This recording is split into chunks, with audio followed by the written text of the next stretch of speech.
Sitting down with me today is an absolute legend. Tom Withers, better known as Tommy Stupid, drummer, vocalist and frontman of the UK skate punk powerhouse The Stupids, formed in 1984 and still going strong. And for anyone else who knows the other side of his musical life, he's also Klute, founder of the drum and bass label Commercial Suicide. But today's conversation isn't about drum and bass per se. We're going to be centering the punk roots, the DIY ethos, and that raw creativity and sheer force of personality that defined Tommy Stupid. Tom, I think I remember the first time I met you. It was 2022, somewhere along the Albanian coastline. All of us crammed into a transfer after a long, hazy flight. Yeah. And you were in the front, Tim Reaper was in the back, and I was having a a fangirl moment, sitting there thinking, wow, this is my life right now. How on earth did I get here? Yeah, I think I was feeling the same as well. After being a year and a half of no activity, and there I am in Albania, of all places. Yeah. Absolutely. So I'd like to ask Tom, how did the Stupids come together? How did you all meet, and what lit that fire that kicked it all off?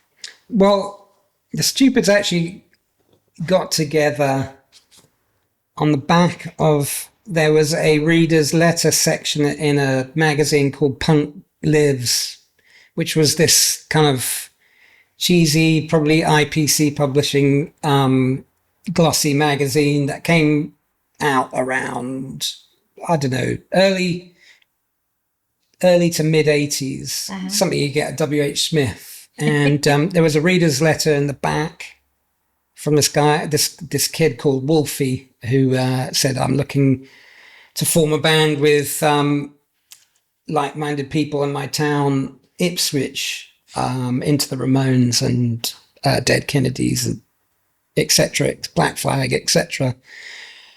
And because I buy these magazines and read them, absolutely, every square inch, I couldn't believe my eyes that there was someone in town. So I in those days, they'd put the letter and put the name and address. It's kind of like a pen pal section. So I wrote a letter to Wolfie, and he wrote back with these kind of really interesting sort of almost like packages. He'd sort of draw all over the envelopes. He's a real character. But that's kind of how the Stupid started. But prior to that, it was kind of born out of being in a musical family. My sisters playing instruments formally, learning them at school and stuff. And I was just really into the Beatles in a big way, and I didn't have the attention span to learn any instrument, but eventually kind of responded to kind of Ringo, really. So I would get pots and pans out of the kitchen and with the chopsticks play in the living room. And and it kind of grew from there, I suppose.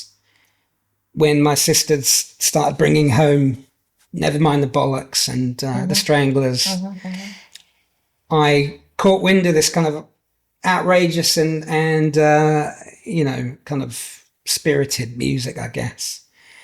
And I think eventually what drew me to it was the fact that I kind of cottoned on that you didn't actually have to know what to do to do it. And there was a kind of a real key moment in my life. I'd seen these guys, Young Marble Giants, a clip of them on TV, and they were kind of doing it. He was sort of playing the guitar from what I remember, and he was just using one finger. So he must have either tuned the guitar in a way that you could, and I just figured, wow, if you can get away with that, then I'm in. So it's a slow increment from that point on, learning from sisters' boyfriends how to do home recording with 2 tape decks and bouncing things back, and eventually I think I convinced one of my parents to get me a guitar.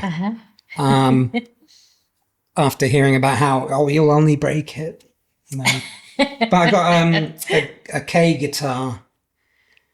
And then about a year later, I convinced the other parent to get me a drum set, which they managed to buy from a family friend. Okay. And it sort of grew from there. So How old were you at this point? 12, 13. Right, just about what boys are just now, kind of that around that age. Yeah. Yeah, and I just made a total racket and put my neighborhood through it by drumming along to other people's records with headphones on. Right. So I kind of ruined my hearing really quickly. Back then, But drumming along to records and but things, a couple of attempts at bands with schoolmates, stuff like that. But things got formalized with the Stupids when I replied to this letter in Punk Lives. And because he was a stranger, he's someone that I'd never met before, didn't know who he was. And it kind of went on this formal route. It's interesting you're saying about your sisters. What instruments did they play? Just, violin, flute, clarinet, piano, guitar. I think looking back, I often think how much those early experiences shaped the way we all approach music, and I think for me growing up in the west coast of Scotland, there was always bands, especially, you've just said about your sisters playing the flute. Yeah. And in Scotland, it was the flute bands especially, I can still hear that the deep thump of the bass and the drum, the crack of the snare. It was... Oh, you talk about marching bands? Yes. Yeah. The flute bands, that's it, the marching bands. Yeah. The drum major at the front twirling the stick and catching it. And at that time, I was looking back, I was totally oblivious to the whole kind of political or religious side of things back then, the whole Catholic and Protestant divide. And it wasn't part of how I kind of saw that, it was, for me, it was the music and, the rhythm and the sense of community. And it was always about, these big community moments, gala days, street parties, fancy dress parades. Do you think your early community sounds, do you think they came from something we didn't fully understand at the time? But looking back, how did, those early experiences shape the way you approach your music? Just because I was around the possibility of doing stuff musically, it was just kind of, I grew up with that's what you do. So there were instruments I could never get. I wasn't interested in the violin. I couldn't get a sound out of the flute. Piano, I could make a racket, so that was great fun. And my sister's guitar, which I think was of most interest to me, was the guitar, apart from the drums. But the drums as a whole, that was a kind of instinctual thing from me. Yeah. That was my kind of discovery, the drums. And because it's a whole, it's a different kind of instrument from my perspective. But just being around the possibility, it was all from an orchestral and classical perspective, right, from my sisters and stuff. Right. I never really related to classical. I still don't. There's bits. Yeah. I kind of relate to it more in terms of it being like film score stuff. I still relate to orchestral stuff in that way rather than classical. So it's kind of, I never was struck with it really. Right. Okay. I'm hoping one day when I'm older or something. It's funny you're talking about your influences there. When I think about my own influences, outside of music back then, like the film scores and stuff, I think that's what really struck me, you know, not just the stories and, you know, the soundtracks that carried them. So I'm really curious, outside of your music, what was it that shaped your creative outlook? What was your biggest influence? I think before I discovered music, I was really into that kind of, like every kid was, from the sort of 60s and 70s, we're into war. I was always into playing with Action Man or running around with, you know, some kind of helmet on and a stick or whatever. And I'd want to go to the park or wherever and with friends and kind of stage sort of war games without really understanding what was behind any of that sort of stuff. So I suppose, you know, part of that would be starting to watch war films, and then it just grew from there. But, you know, films very much. I've always loved live music, always, you know, and even growing up back home, Sundays were all about that, you know. There was always a live band in one of the wee towns, you know, or one of the wee villages. And even now, you know, I still love a good gig, you know. And I still get that same rush, I guess. I'd happily head out to a concert on my own and drive up and lose myself in the music and then come home buzzing. And I think there's something about that whole chaos and adrenaline that you just never forget. I think it's a really important part of humanity, is that kind of expression in, you know, there's very basic communication of emotions through music. It's a language. And being there, present with it, being performed live and experiencing it, there's a kind of communion between performer and audience. It's it's quite a sort of delicate balance. And having done both, I've kind of, I see it's quite a fragile thing, really.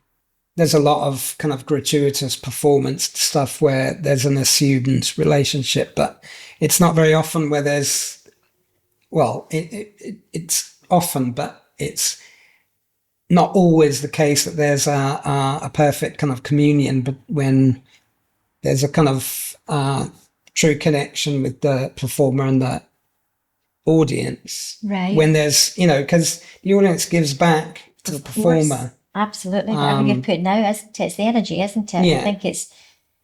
I think it's always been about, I don't know, for me, the punk scene has always been about kind of pushing limits. Mm-hmm. You know, it was. Aye, I wouldn't absolutely. say it was anymore. Chaos, energy, pure unpredictability, would you say? Yeah, for sure. Yeah. For sure. Definitely, you know, that was the kind of spirit behind it. Yeah. Reputation for wild antics, crazy shows and moments that made you laugh, cringe, or even both, I guess. Mm-hmm. And let's be honest, there's always stories that never quite make it to the interviews. So I'm going to put you in the spot. What's the wildest thing you've ever pulled off in the punk scene? Something unforgettable, maybe even hilarious, maybe a bit of a disaster. Anything that you've never really talked about? Probably recounted this story somewhere before. One of the funniest situations was much further down the line when we were kind of at the peak of the Stupid success, when we were on front covers, and we just released an album called Van Stupid, which had a kind of a joke hip hop track on it, which we kind of half did, half seriously, but also because it was so awful, it was clearly, we realized it was rubbish and we were joking. This is around the time of Beastie Boys' License to Ill and Run DMC. What was the, I've forgotten the third run, Raising Hell. Okay. And so we just toured America with a band called Ludacris, where the bass player was a sound engineer at Nanking House of the Chunking House of whatever it is. Right. It was like the main hip hop studio in New York. So we got majorly exposed to hip hop at that stage, and we recorded this track. Anyway, the album came out. There was a huge kind of press campaign, and we were kind of everywhere. And we got offered this booking in Vienna, where we were being flown in. All the equipment was being provided and stuff. So we flew in. We went to play it. Went to sound check and everything, and when we were sound checking, the club manager was looking more and more stressed out and concerned, and he, drug us into his office and with his record player, and he put the album onto the hip hop track on our album and said, "Can you play maybe more of this music?" Because this club was, I think it was called Kennedy's, and it was the grand opening of this quite high class club in Vienna. And what they'd done is they'd booked this on someone else's word. Who's the hot hip hop act from England? Oh, these guys are stupid. I can get you. And we're like, no, we don't play like that. We play hardcore. So it's really sort of, can you just at least play slower or quieter? So we kind of just went off and we went for a walk in Vienna, and we bumped into this kid who was like, "What? My God, what? It's the Stupids. What are you doing in Vienna?" And we explained to him we're playing tonight at this glitzy new nightclub, which he'd never heard of. So what he did was he ran around the entire sort of city telling all the local punks in the scene that we're playing. Amazing. And so we had this enormous guest list for Kennedy's, which was already quite busy, but full of people, Euro,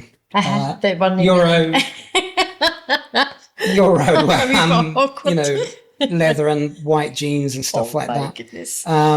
It just was crazy sort of scene, really. Lots of all these kind of kids and all these sort of rich Viennese, sort of high society people around the edges, not knowing what on earth was going on.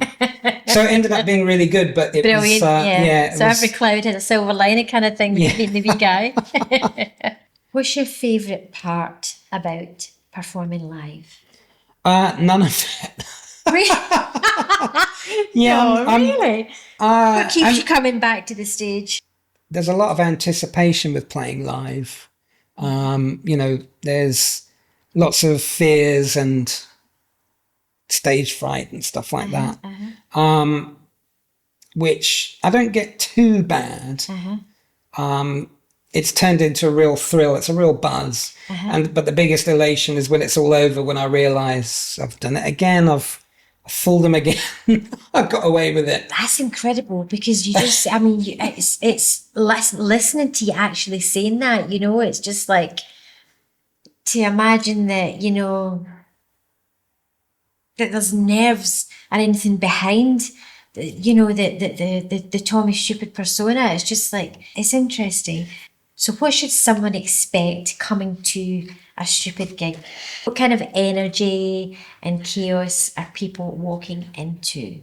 It's somewhat chaotic. I mean, we're all three of us were fairly decent musicians. I mean, we're not, virtuosos, but we know how to play and we know how to play together. So we're together, but we're kind of quite, it's not unusual to someone forget a part of the song and it all collapses and we have to start it again, which I see as interesting. If I see a band do that, rather than it being some kind of disastrous situation. I think it's all part of Absolutely. something. Performance. In fact, it's probably 10 years ago now. I went to see the Descendants at Shepherd's Bush Empire, and they came on. In the first song, the singer blew his voice out, and this is the first time they'd been. I can't remember if it was the first time they'd been to England. This is decades, really big sold out show. Blew his voice out in the first song, and for me, it was one of my favourite gigs. Aside from the fact that Paul Milo had to deal with that, which is awful, but you could see a band just in survival mode, doing whatever they could. They were getting various members of the band were singing one song, they'd get someone else to do that. And it's one of my favourite gigs because it wasn't routine. And that's what I said earlier about this kind of moments when audience and band or performer come together, connect, there's a connection. There's so much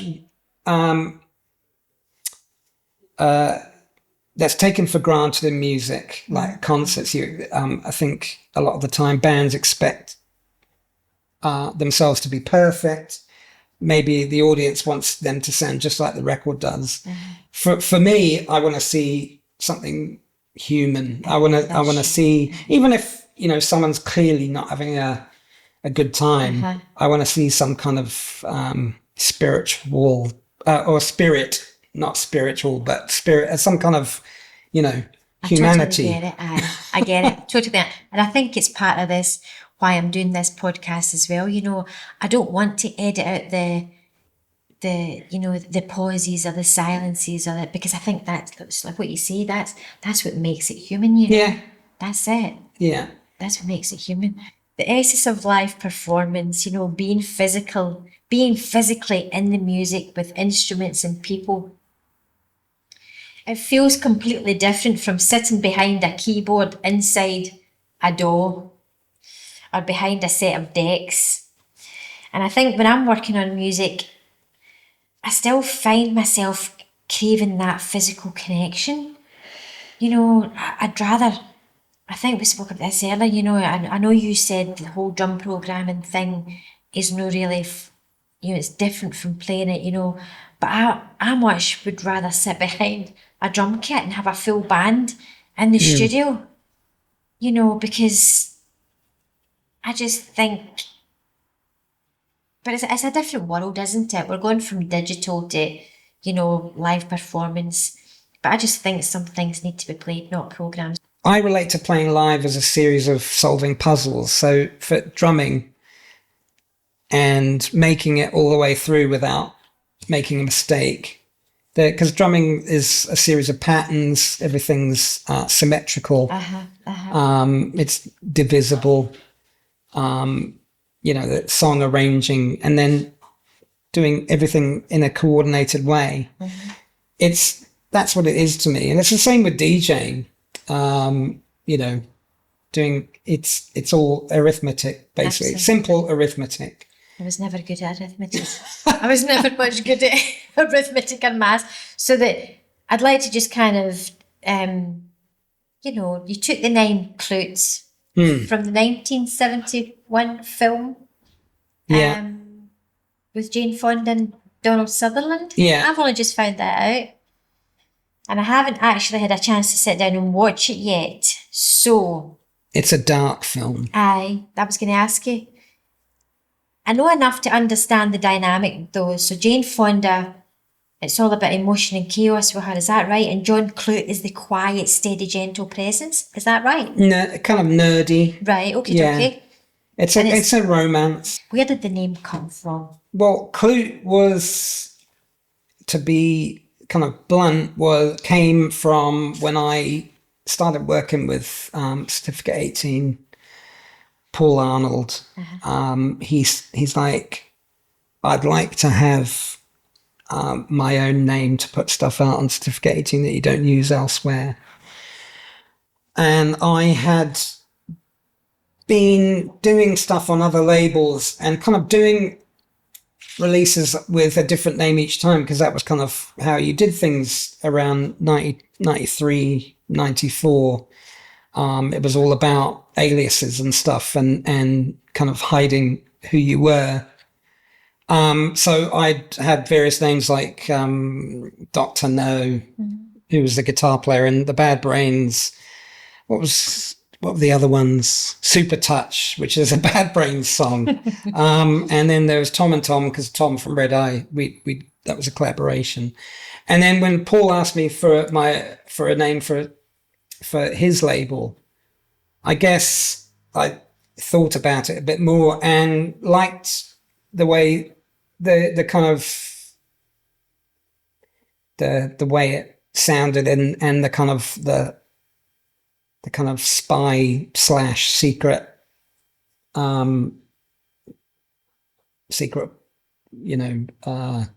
are they called? Investigator, private investigator, kind of Inside Private Eye. Do you remember that cartoon? Yeah. So I had sort of seen it as a kid and always kind of had it, a little post-it note on that name. It wasn't, I absolutely love this film, and so I'm going to call myself that. I haven't actually properly sat down and watched it since being a kid. It's quite a heavy film. And there is some pretty heavy subjects in it. So yeah, I know enough to understand the dynamic. As I say, I haven't had a chance to sit down and watch it yet myself, but it's a classic. It's definitely on my to-do list over Christmas time. Great soundtrack as well. Oh really? Yeah. Right, definitely. I'm really looking forward to it. So you built your own label, Commercial Suicide. You carved out your own lane, and you created a space for artists who shared that uncompromising energy. And in that moment, and in a moment that really speaks to the weight of your work, one of your tracks, Time for Change, became the last tune that the legendary John Peel ever played on Radio 1. And that alone says everything. The John Peel thing was strange because I didn't know it had happened. And I got a phone call from someone at the BBC. Incredible. Saying, because I guess I'd heard that John Peel had died, but someone from the BBC rang me and said, I just want to get your thoughts on John's passing. And I was like, well, wow, okay, they're asking me. And then they said, you know that your song was the last song he played, and I was just like, I had absolutely no idea. It's just a strange feeling, really, because it obviously, he didn't intend it to be his last one. He would have probably played the Undertones if he'd had a choice. It just made me, there's kind of this serendipitous kind of coincidence, the coincidence of Time for Change was the track. And from the album, No One's Listening Anymore. And which I think is his wife wrote a book, and she kind of referred to those elements in it that she thought were symbolic or whatever. But I'd had this kind of relationship with John Peel that he'd kind of been, playing music that I've done from an early age. And I remember, a year or so before he died, I was thinking, God, what would we all do without John Peel? And things have changed so much that it's difficult to remember how things were when he was alive, because he was kind of almost the whole story when it came to independent music, because he had this unique way of being so unbiased about what he was doing. But at the same time, he wasn't just playing any old stuff. No, he was a filter, but he was so impartial with his filter that anything he played was just important. So, I felt really privileged to be passed through that filter. Absolutely. There was definitely stuff that I'd made that didn't, And Did you meet him, Tom? Did you meet him? I never met him. I spoke to him on the phone once. Lots. And he'd sent me a postcard once with one project that I did in the very early 90s. I'd sent him that gleefully. It was a band I was in, and he sent a postcard going just basically, yeah, no. So, and then I moved on from that, started releasing the drum and bass, and there he was playing the Klute stuff. I remember one time in driving in South London, Elephant and Castle, around there, and I pulled up at where I was going, ejected the cassette, thinking that I ejected the cassette I was listening to, and my track was my music was still playing, and I realised it was my track on John Peel. Wow, what a moment! Oh, that's incredible. That's like what you said there about those synchronicities, isn't it? Yeah. What was happening around that time when you stepped into drum and bass, Tom? You know, this project that I was talking about with the band that I did that didn't pass through John Peel's filter. I'd had such a bad experience. It was like a bad relationship. I was really scarred by it because it affected a lot of my confidence in music, particularly songwriting. Because prior to that, I was very confident with the success with doing the Stupids and kind of. So I kind of knuckled down and bought a sampler. And just got into that whole, whatever this is, what's sampling, and just kind of dance music, and rejected, I was selling guitars around, this is kind of 90, 92, 93. So I'd kind of started making whatever I could out of samples, kind of mostly kind of ravey or techno, sort of around the time that rave was kind of branching off into drum and bass or jungle or whatever. And I made a conscious decision to concentrate on the breakbeat side, the jungle. And I felt like a kid again, that with a dream of one day I'm going to put out 12 inches of my own. Can't imagine how I'm going to get there. And, eventually I did, quite quickly I did. But it was one of the most sort of powerfully inspiring sort of periods of my life, first being kind of, punk and hardcore and stuff like that. But, this is really concentrated with the, rave and what was going on in the early 90s in the UK. It was just, you walk down the street and go into clothing shops, and it was just coming out of the speakers, and everyone's really just enthusiastic. And it was just total transformation. It was a really great time, especially in England at that time. Really optimistic, really powerfully sort of positive vibes. I remember the record shops. Yeah, and which there were probably about half a dozen. But it was like a community. You didn't go there just to listen to records. You went to hang out. It was such a cool time. I think coming back over the last 8 years, returning after, God, what, 25 years? I mean, I've really, really noticed the split. And I think it's cool. You've got your main stage headliners and the big shows. And then there's that other side, the darker, grittier, more militant, more industrial sound. And that, for me, is where Klute sits. And for me, that's the underground. And maybe my days of that are finished. The way where I am just now, you know, in my chapter in my life, I don't know if I'm going to get back to that. But if I were to return, it would definitely be for that kind of vibe. Never say never. I know. It would really be, it would really be, I'm saying that in the last couple of weeks, if I'm honest, I haven't listened to drum and bass for a couple of years, but in the last couple of weeks, I've been kind of dipping my toe back in and listening again, and it's been nice. What's your take on the scene right now?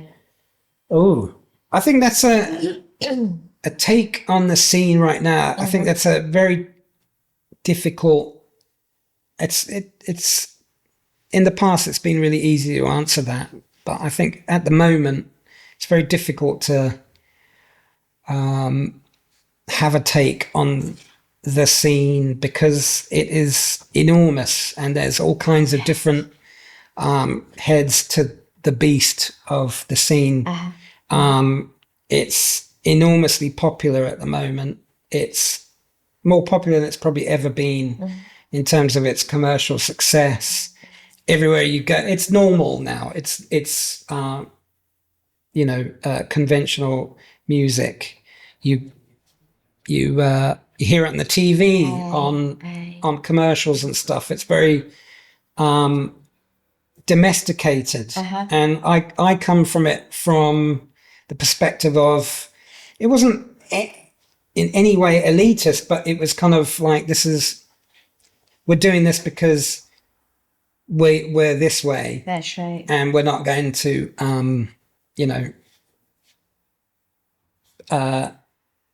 shishi nightclubs or whatever.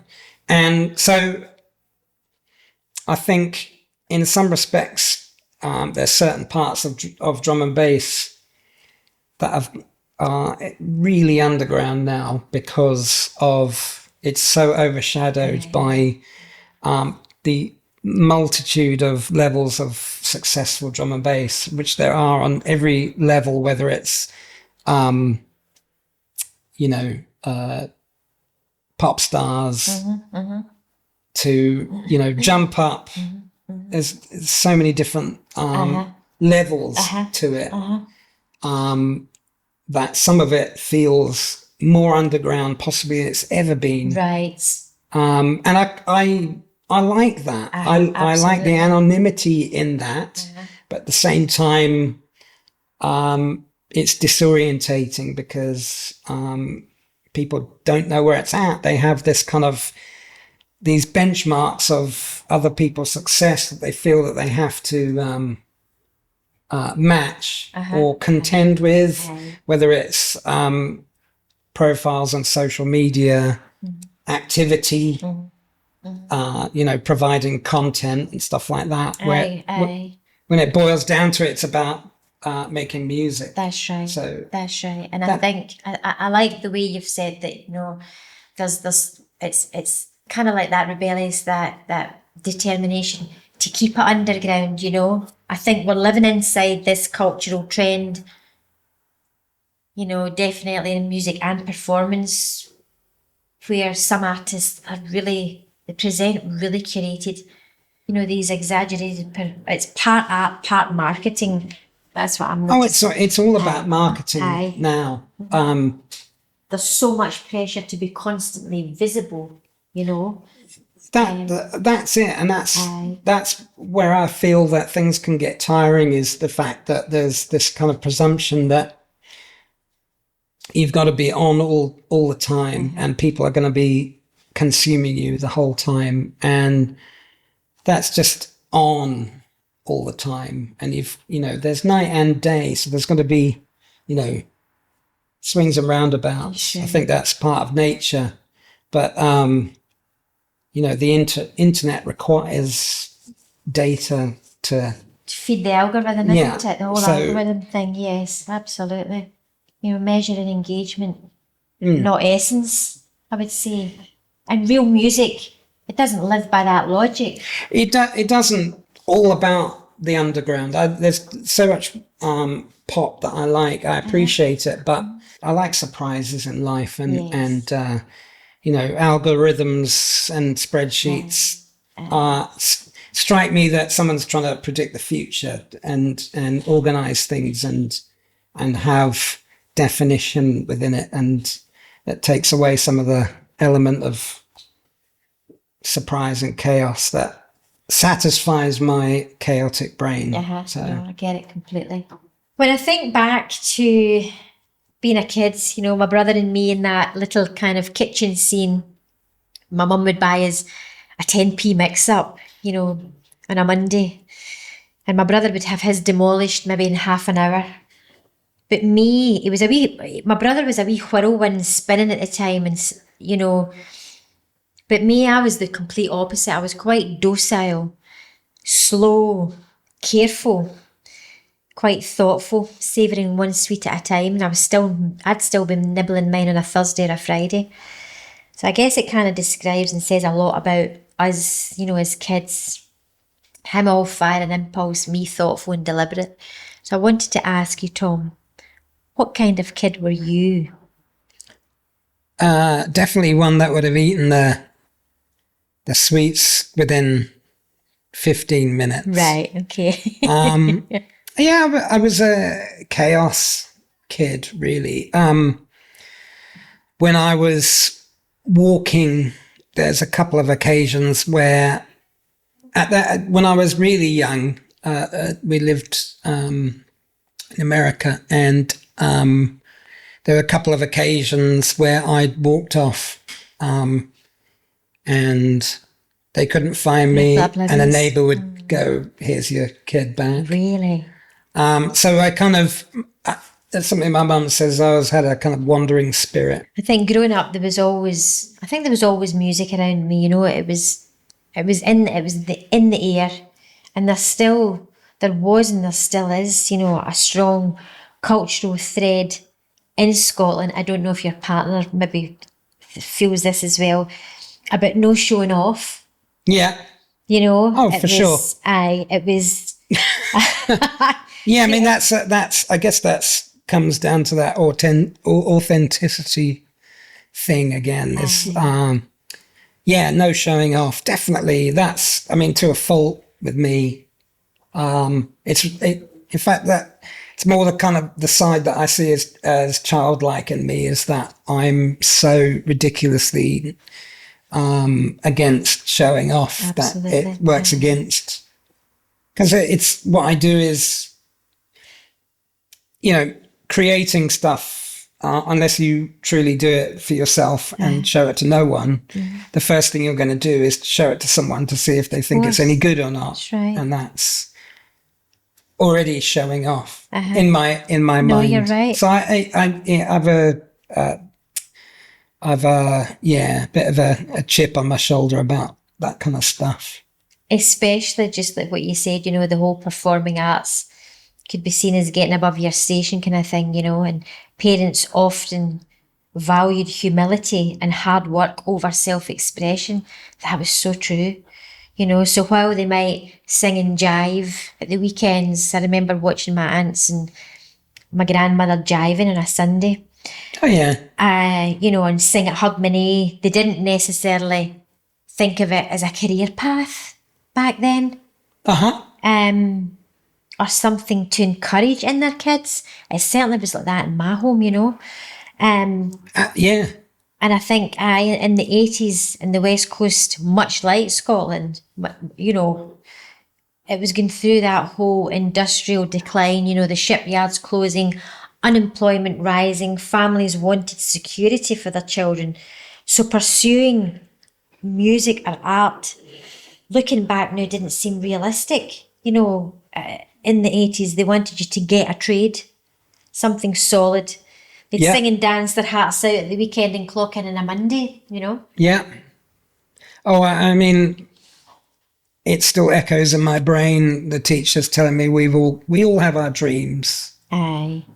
You know, but I remember getting chastised by my English teacher for, I always wrote about music stuff when in like writing homework and stuff. And he's like, you know, he gave out to me for doing that with no particular constructive basis, really. He just, you know, had a go at me.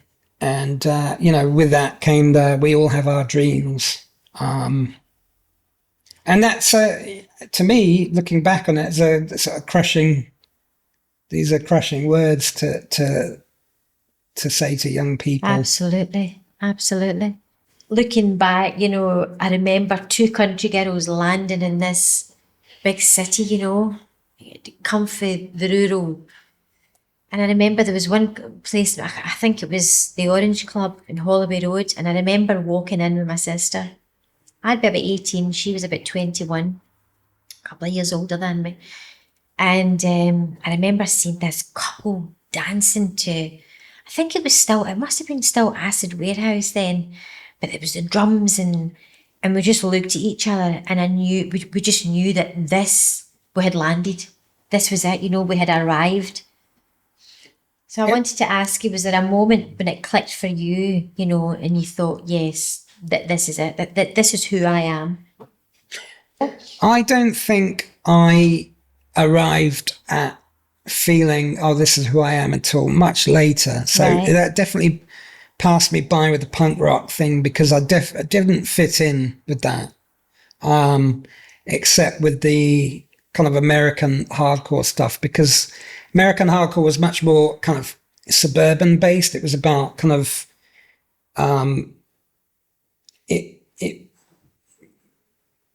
American hardcore was much more kind of in many ways it was much more kind of suburban middle class. Not that it was self-conscious, it's just who was involved, and that's what they were talking about with what they were doing, and I could relate to that much more than I could with. I definitely could relate to early British punk when you're talking about Sex Pistols, Susie and the Banshees, The Damned, because it was coming from out of nothing, then English punk went very much down a kind of street working class thing, which it obviously appealed to me because I was really into it, but it wasn't, it got very intensely sort of political, more in a kind of union type sort of, left-wing street politics and stuff like that. But I would say finding my tribe more kind of happened later on, kind of late 90s with the drum and bass thing. Right, okay. Probably, East London nightlife, Hoxton, Shoreditch, going out. And I just would remember this sort of decade of not knowing what I was going to be. It'd be 11 p.m. and I wouldn't know if I was going out or not. That's how it was back then, wasn't it? It was great. I think when the whole thing kicked off, my sister and I, we were Glasgow bound. This was before we came to London. We were Glasgow bound every weekend, which was only like 30 minutes up the west coast. And we had a wee friend, my wee best friend Jane. She lived in a farm. Her parents were farmers, and she was our driver. And we just, we were completely caught up in it all. It was just. You had a driver when you were. I don't mean no, but she partied with us, but she drove everywhere. My driver. No, don't say that. Not here. I'm working lower class. No, I just mean Jane. She even, I shouldn't even be saying this on camera, but she would have a drink as well. But back then, she'd have a wee tipple and then we'd go and party, and she used to fall asleep standing up half the time as well. But brilliant. No, I don't. She was my driver. Don't that, my God. But we were just completely caught up in the whole thing. And I remember coming home. We were doing ecstasies back then as well. When it first came out, Sub Club in Glasgow. I'll never forget the first time I took an ecstasy tablet. Don't know if this is going to be on camera, we'll see. And I remember the first track I ever heard, and it was This Is Ska by Long ZD, and it was the acid dub mix. Oh, yeah. This is Ska. And what, oh my goodness, and I will never, that song has stayed with me all my life, probably because of the experience, but because of the actual track itself as well. so much of music, especially from that era, it's not until it clicks and you realize why certain tracks do certain things, and you have that experience, whether it's, you know, aided with, you know, chemicals or not. Of course, yeah. And you suddenly realize that's what that means. And then it suddenly opens, it's like opening Pandora's box. You realize why so many of these tracks do these certain things. I played that the other day, 36 years later. I put that track on, and obviously, you know, grown, mature, wise woman, all the rest, but it still hits the same as what it did that first time. I remember hearing it for the very first time, you know. Great. It was, the bestest feeling ever. But I remember coming home, and my mother, she was so strict by the book. Mum ruined it. Senior staff nurse, you know, regimental. Oh. She'd be waiting upstairs, and I'd sneak upstairs, heart racing, you know, still high for the dance and whatever. And there she was, Tom. She'd be in my bed. She was actually in my bed, waiting for me to come in, waiting for me to come in. And I remember getting into bed, and I remember turning round, and she'd look at me, and she didn't shout, she didn't lecture, she just had that look, that silent authority. And it was, I don't know what you're on, but you better put an end to it, and you better put an end to it fast. And honestly, that made me rebel even more, you know. Oh, yeah. Every bit of that quiet control pushed me further and further into the raves, and further into the music, and further into being myself. And the good times, and then obviously the shadows that always follow them. How did your parents take it when you started going down that whole punk, the punk route, you know, the band, and then into your, obviously. Well, because I'm the youngest, I think in that respect, I benefited from the fact that they'd hit that, whatever. Yeah, I mean, about the same time, I was pretty, you know, I wasn't that reckless that I wasn't gonna do anything. I mean, I wasn't gonna do anything that endangered me. Of course. Before music, I had I'd say brief stint, but it was a couple of years. I was big into train spotting, and I'd go down the local train station with the Ian Allen books, Motive Power. They've got a list of all the train numbers in the country, and you go down the train station and you clock the engines of the trains and write down the numbers and go home and into this book, and then you draw a line underneath the thing to show that you'd. So I did that, but I've got really into it. So I'd get rail passes and travel. I mean, pretty wild stuff. And this is around 78, 79 that I was doing this. I would go down the train station. The train from London would pull up at the station. I'd go up to the engine, knock on the window and say, could I have a cab ride? And once or twice the driver would go, yeah, all right. And I would just get on the train and ride with it to the next station. And I'd be, you know, somewhere else, whether it was 20 minutes down the road, an hour, at the next station or whatever. But I remember one summer, my mum bought me a National Rail Pass, which for someone who was under 16 would probably be like, in those days, probably like £15 or something. And she dropped me off at the station in the morning, and just yourself, just me, and I'd be off up in Derby or somewhere. Amazing. With 2p in my pocket to ring her if there was any trouble. So I was already doing. I mean, that kind of stuff you'd be unheard of in this day and age. Like,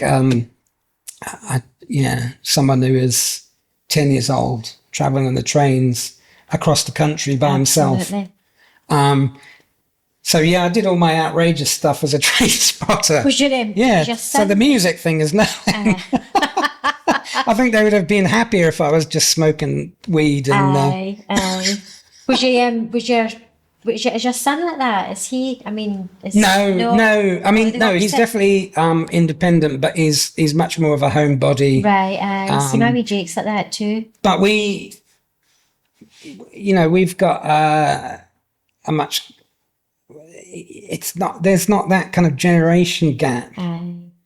It all that sort of stuff's much easier to traverse these days.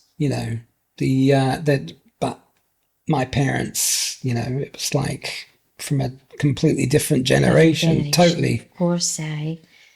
Are you thinking about slowing down anytime soon? I think we had this wee conversation earlier before we recorded. Or just No, something you'll keep doing as long as it feels right. that's a relative question because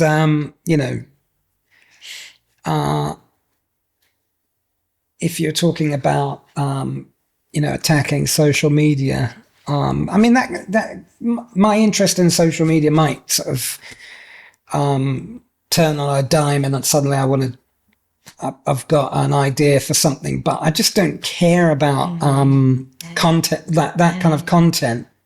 I watch plenty of content, so that means that I just don't have any ideas or whatever.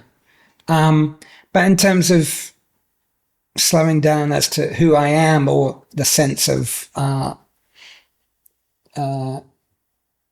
loving doing this or thinking about it, whatever, it's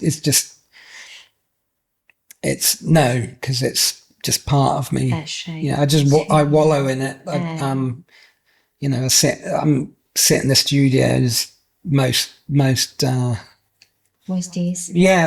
most days, even because it's just that's my happy It's place. who you are. Aye, that's it. It's your sanctuary. What about your son? Has he shown any interest in music production or anything like that? He has. It's a funny one with him because I give him his space and I definitely had friends who've really shoved music down their kids' throats, and they find that after all the years of piano or guitar lessons or whatever, that it makes no difference as to whether they're going to continue with it or Absolutely. not. So in terms of my boy, I've just, whenever he wants, it's all there. He's definitely interested. He turns me on to music these days. Aye. He listens to music that I wouldn't have What kind liked. of stuff is he listening to? He likes some, modern hip hop Nice. sort of stuff. He's really into Lil Tecca at the moment. He got me into Travis Scott and Kendrick Lamar. Kendrick Lamar, he's brilliant. Yeah, Kendrick, just aye. and this is a lot of stuff. There's loads more, there's but loads. there's lots of stuff that it's got through to me. There's definitely stuff that I would have just been like, no, get this away, and just the constant, because he normal people listen to the same things over and over again, But he's and it's really crept in to the point where I love it. I'm going out buying the records. I'm coming back going, look what I bought. So yeah, whatever. he had me at Central C. He's into. Oh yeah, I was at Central C. We drove to Manchester last month to see Central C. Yeah, Central C came to our town, but he was a bit too. I think he was still 12 at the time. Aye, I mean that's so young. And who else? We've got a concert coming up in December on my birthday actually at D Block. I have no idea who D Block is. I don't know if he's part of the London, maybe that whole what's his name, Central C Groove. Oh, okay, yeah. So I think he's kind of part of that. He's Q's got a really good taste. He's not just going. It's wide. Aye, same with Jake as well. But right now, just now, he's into the whole kind of this Central C thing at the minute. But he is. I play a mix. For a while he was singing Erykah Badu, he knew the songs word for word, you know. So again, he's kind of getting a wee bit of everything, you know, what I grew up in, the Beatles and even Barbara Streisand, you know. I remember Brilliant. taking the LP covers. My mother used to hang them up on the wall, you know. She did. She used to hang the LP covers up on the wall. And I remember there was one song in particular, my brother, I'll never forget it. You know how they get the words in the back of the LPs? Mm-hmm. My brother and I, there was a song and it was by Barbara Streisand and it was Evergreen. Great song. And my brother, I still have fun. I can see him singing, you know, holding the LP, singing it word for word. Tom, thank you for your time. You know, it's been incredible just to sit and listen to you, and it's been an absolute honour. Oh, thanks for having me, and thanks for the sandwiches. I'm glad you enjoyed them. Can we get the camera on the sandwiches? Yeah, no, it's been a pleasure. Thank you for your time. I've got no new album at the moment to say that's coming out or anything. But what we're expecting for the moment.